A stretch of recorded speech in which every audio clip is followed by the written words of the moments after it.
And there are basically three key elements to a trauma-informed approach. First of all, number one, we have to realize the prevalence of trauma. We have to realize that it is present in our workplace, and we have to realize that it will have an effect on us. No matter how strong or iron-willed we think that we are, there's a wear and tear effect on the human body. When I explain to people about trauma, I like to relate it to, it's like borrowing money from the bank.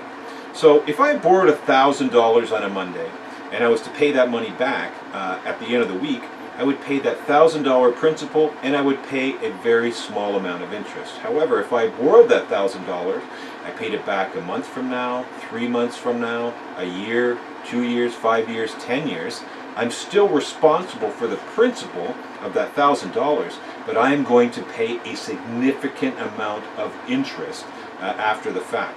And the longer I wait, the more interest I'm going to pay. And dealing with trauma is exactly the same.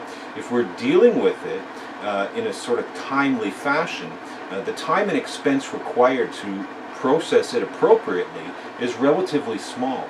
But when we don't deal with it and we let it boil up and it contributes for a long period of time, then the time and expense is dramatically different.